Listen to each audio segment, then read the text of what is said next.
Welcome back, everybody. This is Rudy with Alpha Investments for another episode of Card Sorting Rudy.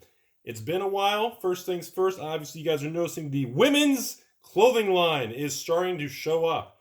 So probably about a week from the time you see this video or listen to this video, the clothing line will be coming soon. And for those of you who like these, and a lot of people miss these videos, so today we're going to go back. I've got tons of collections. I'm very, very far behind on sorting single cards. I got to go through all these, put them all. I need them all to be set sorted today.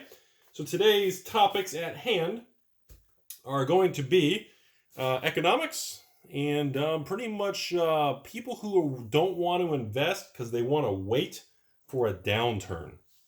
So that is going to be the overall topic at hand today. And that's what we're going to talk about as I sort cards. So pull up a seat, take your time. Camera looks good, and we're going to roll this thing for probably 30, 40, 50 minutes. And I hope you guys like these new design. Proud to, I want the women of magic to approve themselves. I know they're out there. They're quiet, but I want them to come forward. So that's going to be something coming soon. And I'm going to start off by set sorting all these things. Nothing crazy. And I'm going to talk about a very common thing going on because we're in an economy that is very strong, I guess you could say. And the economy is so strong right now, a lot of people don't want to invest their money because they feel a better opportunity is going to come along. And this has kind of always been an interesting topic I used to run into when I had a real job a long time ago. A lot of people would always say, Rudy, I want to invest in the stock market. I want to buy some bonds, but the market, the yield curve, things are so high.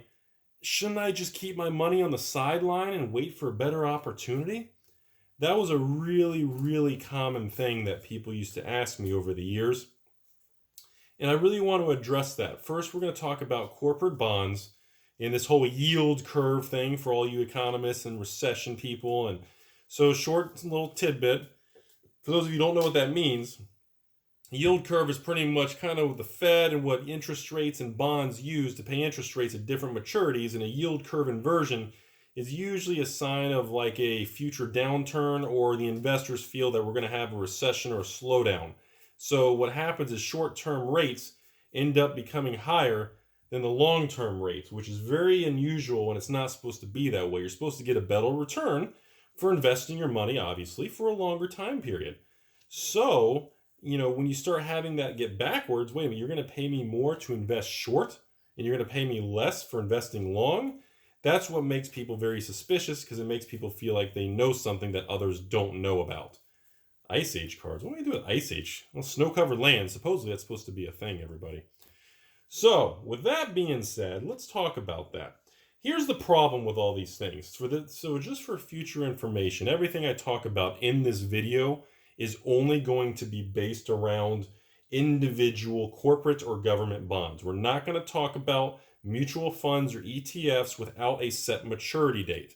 So I want to make that very clear right up front with everybody, because that's going to change a lot of people's opinions on what I'm going to say. So let's make that very clear. So this is only individual holding an individual debt asset, whether it's a government bond, a municipal bond of a city, state, or municipality, or it's just some corporate bond you want to buy in the secondary market. Okay, so here's the problem. Short story right up front. Those people say, Rudy, I got $10,000. No, let's make it easy numbers. Rudy, I got $100,000.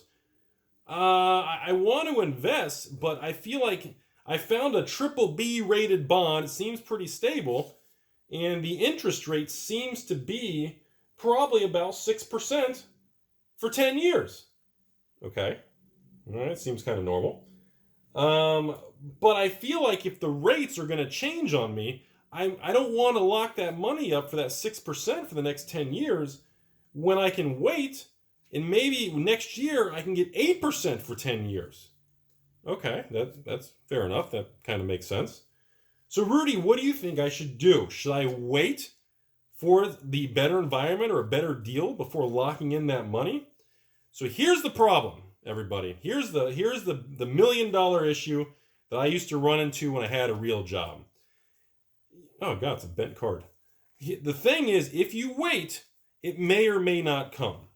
Okay, for the sakes of this video, we're going to assume that Timmy doesn't want to invest his $100,000 in a bond that pays 6% for 10 years. At the end of 10 years, he gets his $100,000 back. So we're going to assume right out of the gate that Timmy does not want to do that right now. Okay, that makes sense.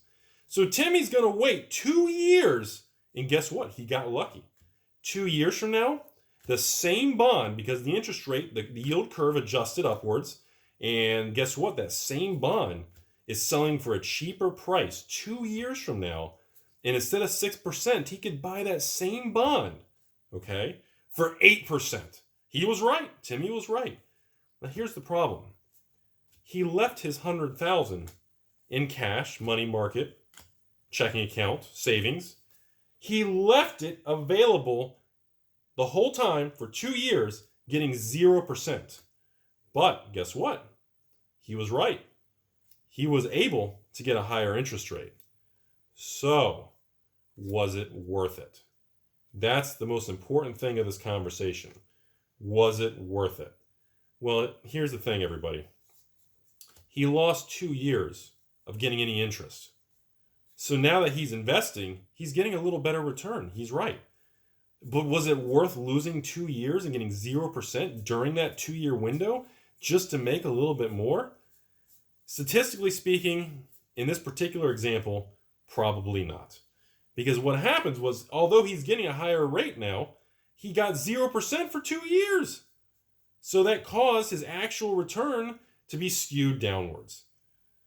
So, I mean, now let's give another example, okay?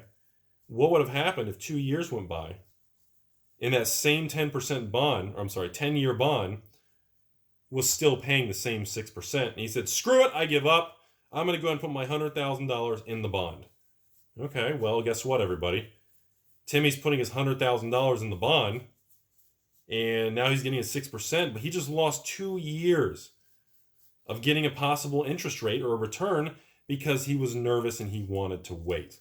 On $100,000, 6% a year is $6,000 a year. He lost the opportunity cost of $12,000 because he waited and he was nervous, had anxiety, and he thought he was going to get a better rate of return in the future. So think about this, everybody. Option A, he was right, and he could have gotten a better rate. Or option B, he was wrong, and it stays the same.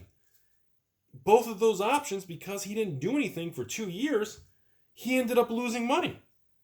And that is the biggest lesson that I want people to understand when it comes to Magic the Gathering and bonds.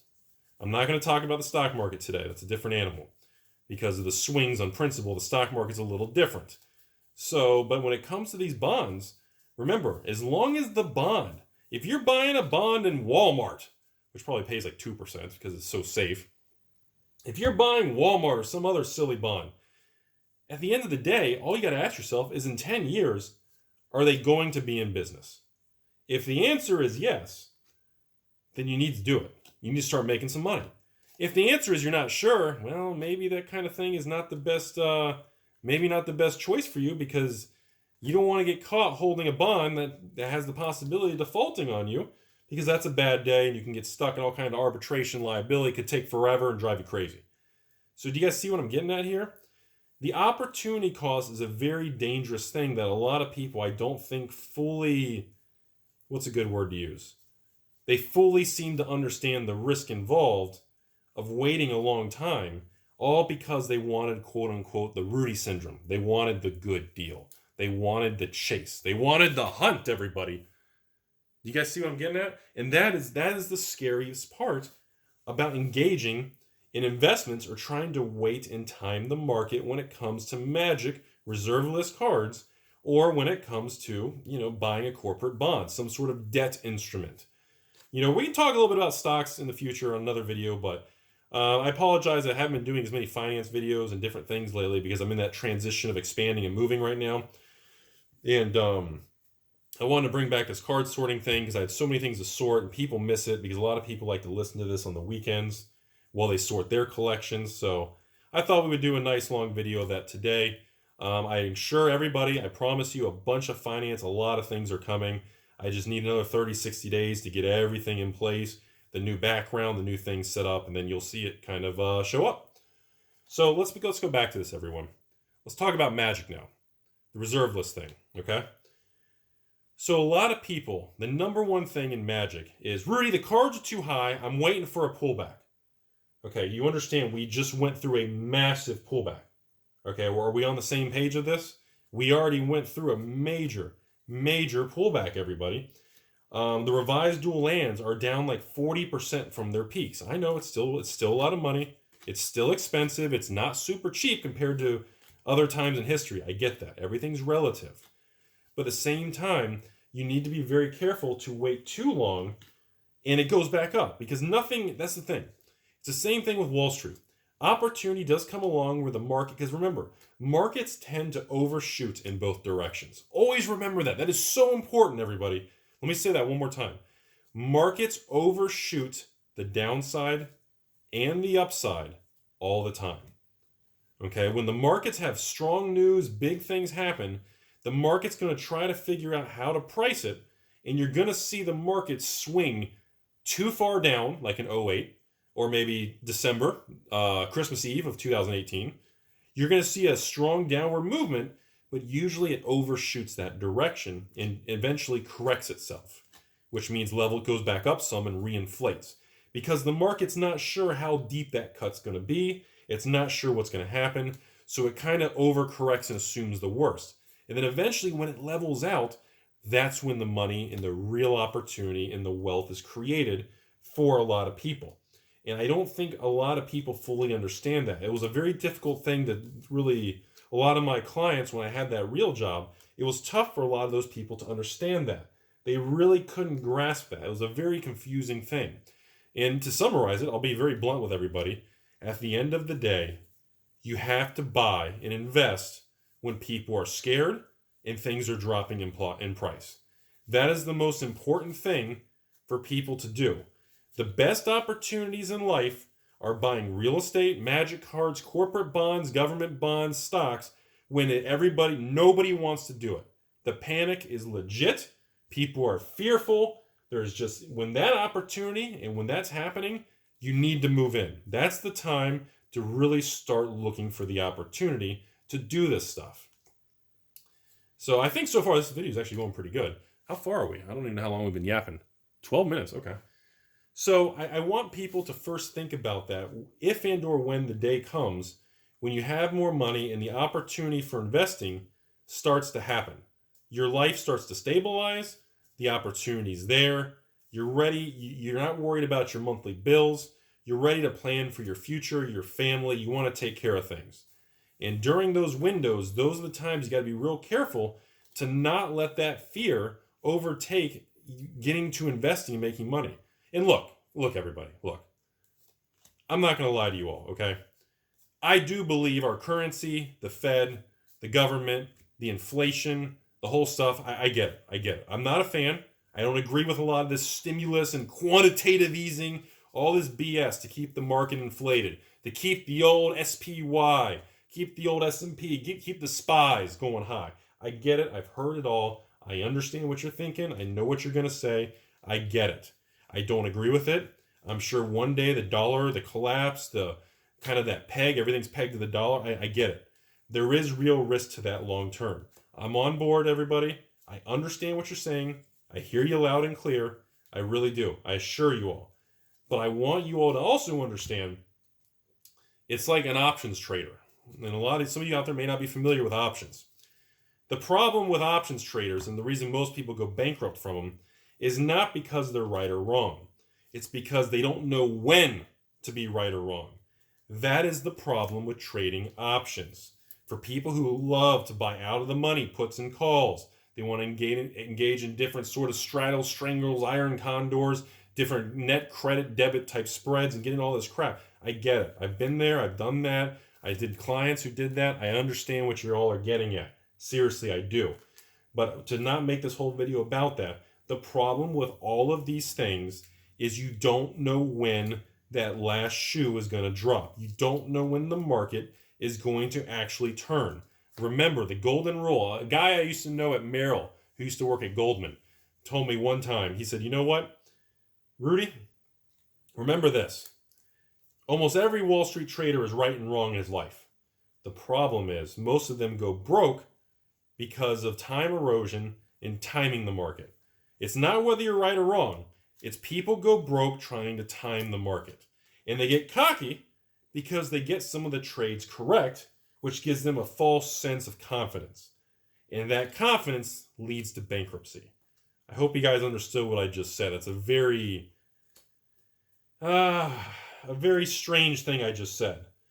So I hope a lot of you kind of fully grasp what I'm kind of trying to lay out right there. But that's kind of, I think, the best way to say it, because I don't recommend anybody do options at this point in time. If you don't know it's so good where you sleep and have dreams about it, then you have no business doing it. The only options I would ever recommend anybody is writing covered calls against your 100-share blocks if you're doing individual shares, or even if you're doing an ETF and you feel the market spiked and you're okay with having your position liquidated at that strike price. And I know we're getting a little off topic there, but that's all I'm going to say there. Overall, I don't recommend it. I know almost everybody I know have been slaughtered mostly from doing options, buying a contract and it expires out of the money or it turns against them. The theta, the time erosion, destroys them. Period. That's all I'm going to say about that. So back to this timing the market stuff. When it comes to magic cards, like we've talked about before, you cannot predict what's going to happen. Okay? I'm going to be the first one to tell everybody listening right now, I had no idea 2019 was going to bring the largest bull market run in the biggest uptick in modern single cards in the secondary market in sealed booster box prices of new products. I didn't know it was coming. I had no idea. I'm not even going to lie to you guys. I'm going to make more videos on this. I didn't know. I didn't predict it. I didn't see it coming. If I did, I would have bought heavily into Dominaria. I would have bought more. I have like a case of Aether Revolt. I have, some of these sets I completely missed out. Eldritch Moon, I have like 5 boxes. There's things I missed out on. I had no idea Eldritch Moon would just jump to 150 a box. I had no idea Aether Revolt was going to run up like Kaladesh to 200. I didn't predict it. And that's the thing, everybody. I get some things right, I get them wrong, and I have no problem telling you guys what's right or wrong. What I have a problem with is people who only present their winners and they hide their losers. And that's the issue with a lot of the people who speculate, and a lot of companies use paywalls to invest and talk about, use their advice to invest in modern and standard magic. I respectfully disagree. I don't know these people personally. I don't know a lot about their websites and what they really prevent because I've never had a membership, but I just don't like the concept. It has nothing to do with anyone in particular. I don't believe in the concept. And that is my own personal thing right there. So, when it comes to timing this stuff, look, everybody, I'm going to just be blunt. I didn't see the new box price ramp up. I didn't see this whole thing. I didn't see it coming. And I live, eat, sleep, breathe this crap for 20 years in a row. And come on, everybody, with all due respect, if my entire life revolves around it and I still couldn't predict this stuff, I don't think regular people working a regular job and doing this stuff on the side are going to be able to predict it. Do you understand what I'm kind of getting at there? If someone who's obsessed with it all day doesn't get it, I just don't see how anyone else can see something like that. And that's just my opinion. I could be wrong. There may be someone listening to this video who's made millions doing that, and I had no idea. That's cool. Good for you. But for the majority of people, 99% of everybody, including myself, I can't predict it, man. And I don't see a way for anybody to predict it. I don't see an out or any form of method of that. So that's what I want to talk about there. Are we all still going here? How long? Okay, good. Camera's still rolling. So I wanted to bring that up. So when it comes to trying to get interest or kind of place your bets and get your money to work, you don't want your money sitting home all day watching Jerry Springer, everybody. You want your money working for you. When you get out of bed at 5 in the morning, 6, 7, 8, 9, when you get out of bed at noon, you want your money to already be doing stuff for you. You don't want your money sitting there doing nothing. Now again, caveat, this is money that 100% you don't need for bills, and this is money you want to put aside for the long haul. So make sure, under no circumstances, that is the golden rule. Because historically, if you ever break your investment early, you always lose money. Always. It's been like that since almost the dawn of time. Everybody knows when you break investments, bonds, or your position before maturity, you're usually going to take a principal loss. I mean, hell, CDs at your local bank, you break them early, you take a hit. Everybody knows it. So that's my biggest thing, everyone. When it comes to an individual corporate or government bond, so what if a year from now you can get a 1 or 2 extra % return? Because the money you're going to make from now until that date happens, assuming it does happen and you're right, is not really going to make a big difference moving forward in your life. Where it's not going to have a major impact to really move the needle. And if it doesn't happen, you're going to feel pretty bad because you sat there for 12 to 24 months trying to make a little extra money when Timmy number 2 just said, screw it, I'll take the 6%. And he's already making his 6% on 100 grand. He's getting his 6,000 a year. He's already up 12 grand. You see my point? And that is very important. And I want to go back to Magic now. It's the same thing. If you're looking to buy a revised dual land, there's a ton of them out there. They're not going to go to $1 billion a card. It's not an alpha beta card. It's not going to go to $1 million. But at the same time, if you find a good deal, sure, there may be another good deal in the future. Maybe they drop another 10%. Maybe that revised dual land you paid $250 for, maybe this time next year you find a couple of them available for $200, 20% less than what you paid. Okay, are you going to be angry and are you going to get rid of your Magic cards now? Are you going to sell out? Do you see my point? Are you really going to make a difference just because of that? Does it really matter? That's the thing, is I don't think it really matters on that kind of thing. And I think too many people focus on that and they lose out on opportunities. And I'll be the first to tell you all, I missed out on opportunities doing that many years ago over small amounts of money. I did it myself. I screwed that up many times. Deals where someone said, I want $4 grand for the card. And I said, no way, I'm only willing to give you $3,500. Well, I never bought it. Now the card's worth 30 grand. You see my point?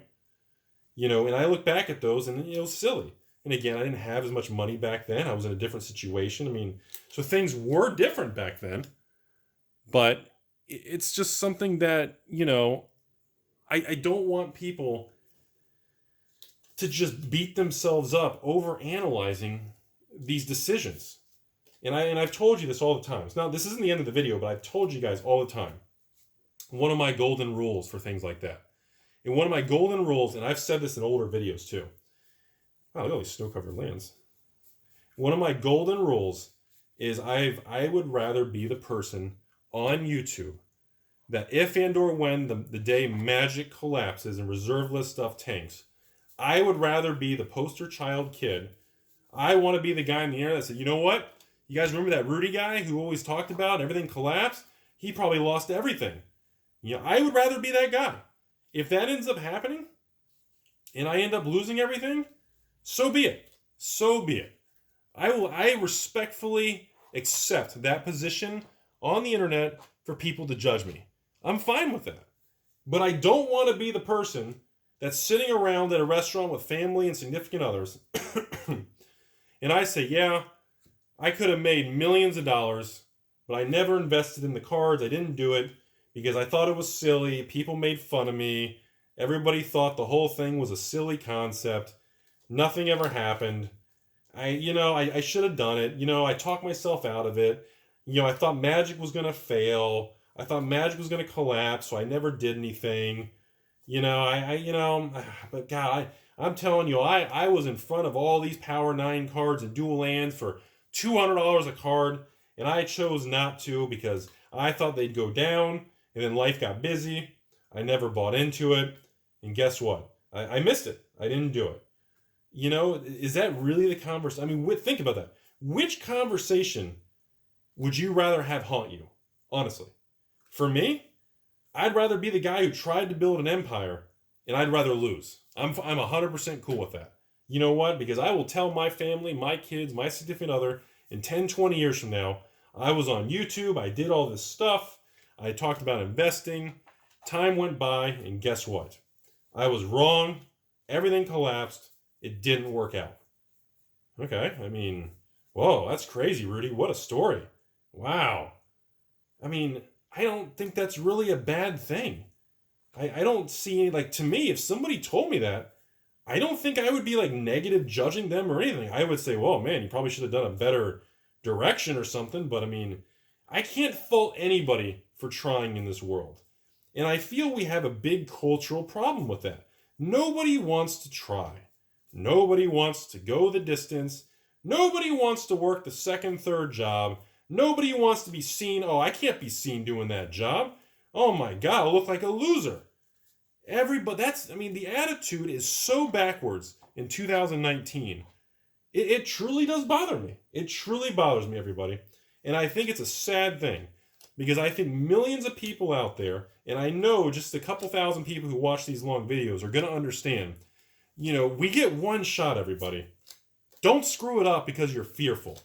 When 80 to 90% of all fears never even come true, don't screw it up because of something that 90% of the time doesn't even happen. I mean, think about that, man.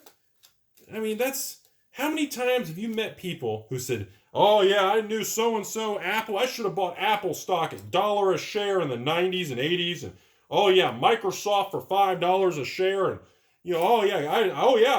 I work here, I'm a dishwasher, and I was buying Google at $200 a share and Amazon when it was $50, and okay, that's cool. But why didn't you do it? Why don't you still have it? Well, I thought it was already too high. I thought I missed out. Come on. You guys know exactly what I'm talking about. That's exactly what people sound like.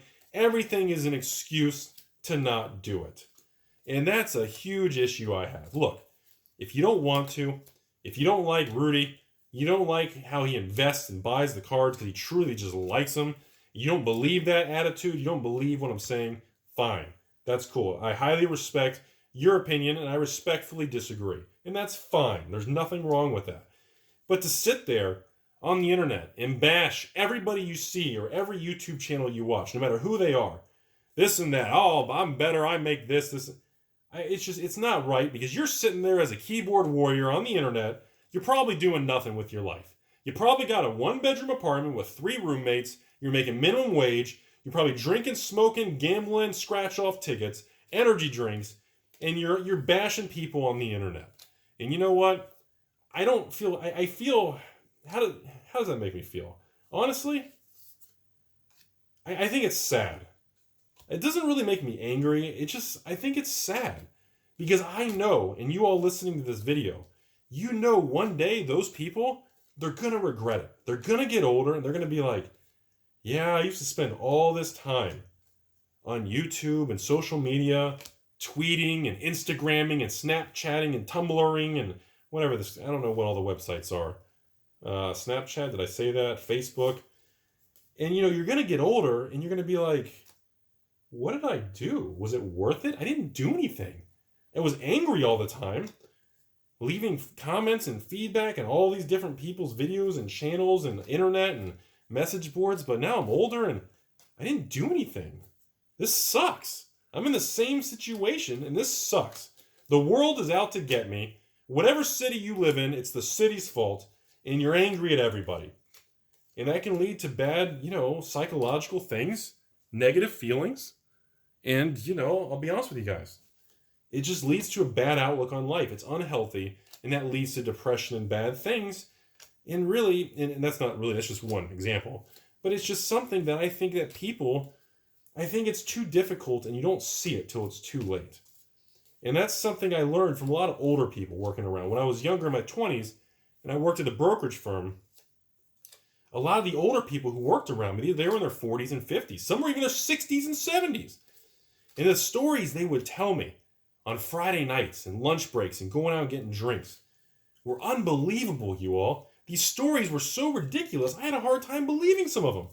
Talking about these clients that invested, lost everything, made millions, people who just bought a bunch of shares of different companies, just left it for years. The stories were unbelievable. And the one thing they all had in common is all of these people were loaded with regrets and things that they just can't believe they never acted on. They talked about it, but they never acted on it. They were always too nervous. They waited. They said next time. They put it off. denial, and they make up reasons for not doing it instead of just flipping going in. Do it. Make it happen. The whole Shia LaBeouf thing. Shia LaBeouf or whatever his name. Just flip and just go for it, man. If it doesn't work, it doesn't work. But that's fine. And I wish our culture had more of that. I wish people would grasp that mindset a little bit more, because I think it's just something that it's just not respected enough. There's so much out there. Opportunity and good things, good people, amazing things. And people just don't seize it. They just don't do it. They refuse to do it. They make up excuses. They're negative. They're negative on themselves. They doubt themselves for no reason. Like, why are you doubting yourself saying, oh, I don't want to invest in magic. I haven't learned it. I don't know. Well, learn. Buy a card. So what on eBay? So what if you overpay or you get a good deal? Learn. Are you kidding me?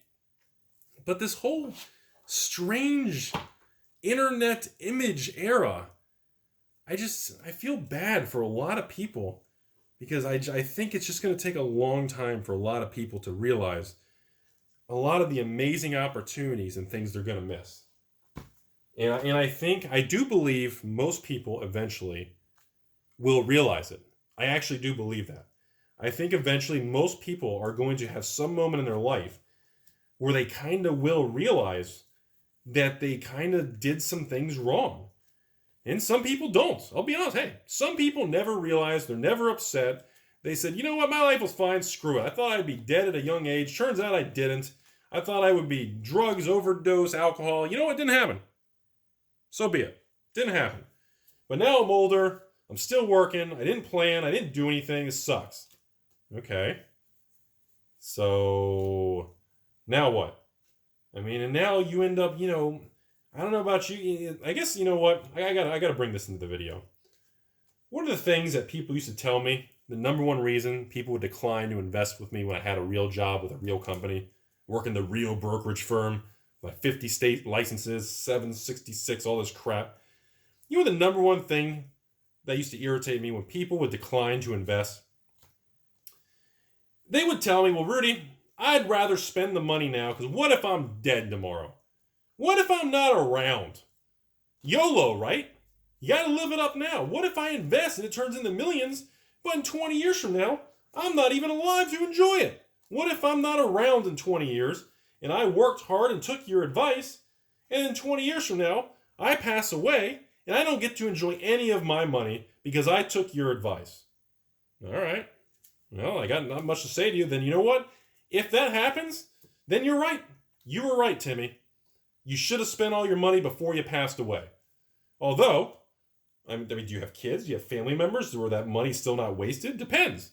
Or are you just selfish, you don't care about anything?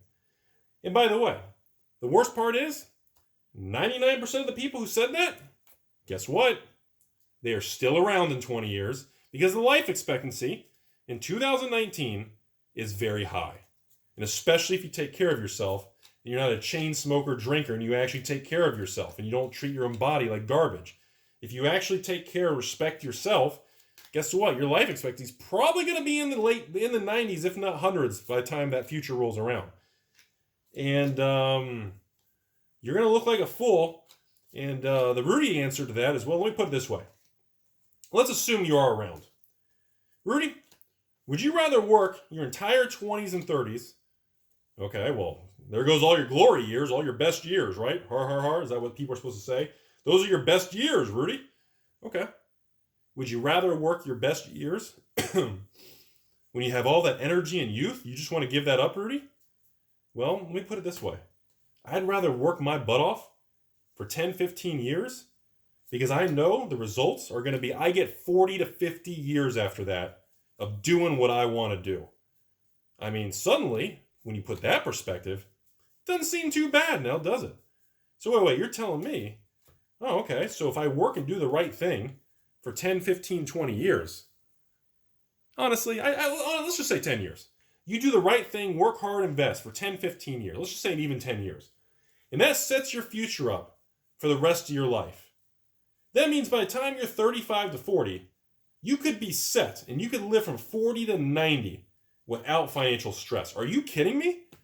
So you're telling me a 10-year sacrifice for 40 to 50 years of gains is not worth it? Literally a 1 to 5, 10 to 50 ratio. Just saying.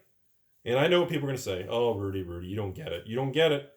The years, the end of your life, you won't have the energy. You won't be in the situation. It won't be the same. It won't be enjoyable. I know. I've heard every possible excuse answer in the book, and those are valid answers. You're right. Because when you're a lot older, you're correct. You're not going to have your youth of that time. Well, I say everything in this world has a give and take. There is a form of sacrifice, whether you understand it or not, and that's going to be up to the individual to decide what is important in their life. Because guess what? Those 50 years that you think are stupid because you're older, well, guess what? If you have a beautiful family, kids, friends, and you want to bring them and have a great life for them, I think kind of that sounds pretty important to me. And to you, is that still not important? Because you may not be the energy level you had at your 20s. Man, you should take care of yourself a little better to make sure you do. See, you can argue every direction. The problem is if the person doesn't agree with you or they don't want to, there's nothing you can do to help that individual unless they want to help themselves. And I know it's cheesy. I know how it sounds, but it's cheesy and dumb because it's true. At the end of the day, you can't do anything unless the person wants to. All right? So that's my whole speech. How long? Is this video still going? Holy crap, almost 40 minutes. That is my big speech for everybody. I really want everybody to really just, I don't know, I guess maybe appreciate things. And, it's sometimes I actually do get people that say, Rudy, I respect all that. I just don't want to work hard. I don't want to hustle. I don't want to do it. And you know what? That is the most respectful answer you can say to me, because I will take that as acceptable because you know what you want to do and you know what you don't want to do. And the fact you don't want to, there's nothing wrong with that. That's completely fine. But these people who contact me, right, these patrons, a few of them, very few, and I tell them exactly how it is. Just because you're supporting me, I'm still going to be honest with you. And I tell those patrons, look, I appreciate the support and what you're doing. But look, your situation sucks. I'm not going to lie to you. You're in a crappy situation. It's garbage, okay? Your life sucks right now. You somehow dug yourself in a situation. You're not happy with it. It's a garbage fire, okay? But the fact you're asking me about it, and you told me what's going on, you seem to actually care about it, and you seem to actually want to do something about it. That is already a huge, huge progress, because that means psychologically you're aware of the problems.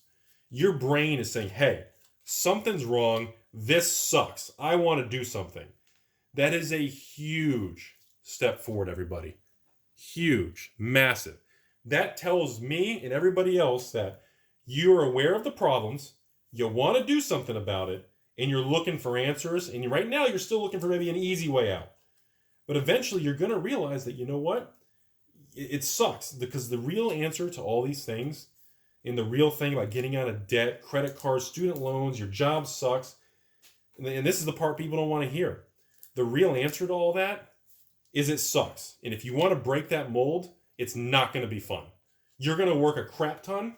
You may put up with people and bosses that are complete a-holes that you can't stand. And it's not going to be enjoyable, and you're angry about it. I get it. But you cannot lose sight and lose focus that every time you get that chunk of money, right thing with the money, that is one step further of getting to the point of getting FU money. And that's kind of the goal of almost every American. I know that. I'm sure other cultures are similar. It's not just about money. It's about quality of life. But historically, we're just talking strictly money and finance today, everybody. And I know it sucks. But the real answers to these things are you have to do it. You have to work it. You have to grind it. Are you kidding me? Dude, there were weeks I worked every day waiting tables, bartending in restaurants in college. I remember working 23 days straight one time through college when it was outside of the exam season, just making money, trying to get that $50, $100 in tips every night. And some nights you'd get $200 in tips and have a great night. Other nights you'd have a crappy night. I remember doing it. And guess what, everybody? It sucked many times. People treated me like crap. Bad tables, mean people. Corporate people would come in, get their steak dinners and fancy crap, tip me like crap. You could tell they looked at you like a loser, and they're worth all this money with their Rolexes and company corporate black card. And guess what? I knew. I knew one day, I didn't know how I was going to get there. I thought for sure I'd get some high-paying corporate job, which ended up being a different direction for me. But I knew one day things were going to change. And many of it sucked. I missed parties and friends. I lost relationships with exes and girlfriends because I worked a lot of hours and I did a lot of things to get to focus on money. And I know, oh, Rudy, the life isn't about money. Well, I agree. But when you have money and you can think clearly, you can make good choices, which give you a better, happier life. And that is the most important part. Because money's not going to make you happy. We've talked about this, everybody. But smart decisions and a good head on your shoulders is going to get you to a point where you can make good money and it will slowly evolve into making you happy and building a better future. So you have to remember that buying the exotic car and doing that stuff is not just going to make you happy. You guys are 100% correct about that. It will not make you happy. Going out and buying a Ferrari will not, there's enjoyment and pleasure in it, but it does not generate long-term happiness. Ask anybody who's owned one longer than probably after 30 days. It is what it is. So, and I know it's not something you want to, I know you go to people on the internet and buy these get-rich-quick CDs and scams and programs and, well, I hate to tell you all, I don't believe in any of that stuff. You want the real answer, in Rudy's opinion, you got to work hard. You got to hustle, invest, save, put the hours in, and go the distance. And when I say go the distance, you're looking at 10 plus years, especially if you're starting at zero or if you're starting at negative. And it's not going to be enjoyable. It's going to suck many times, and you're going to want to quit, and you're going to want to say screw it, and you're going to want to go out and go back to your old ways. All right? I think I'm going to cut it off there. I think that's enough speech. I feel like I'm rambling and just kind of like preaching at this point in time. So I hope you guys enjoyed today's card sorting. I don't even know if you're looking at the camera because I'm just moving. What is this, a Meat Stone, Suchi? I'm still here. It's live. I'm just sorting cards. Now I'm doing individual color sorting since I got the sets done. But I hope you guys at least learned something today. And I'm sure most of you, by the time tomorrow rolls around, the video's old news. It doesn't stay with you, blah, blah, blah. I know. I've been there. I've done that. I got the t-shirt. But hey, if it helps one person out there to realize and sit back and do something, I think everything's worth it. So thank you all for watching. You guys have a fantastic day. You only get one shot in this world, everybody. Better be enjoying it.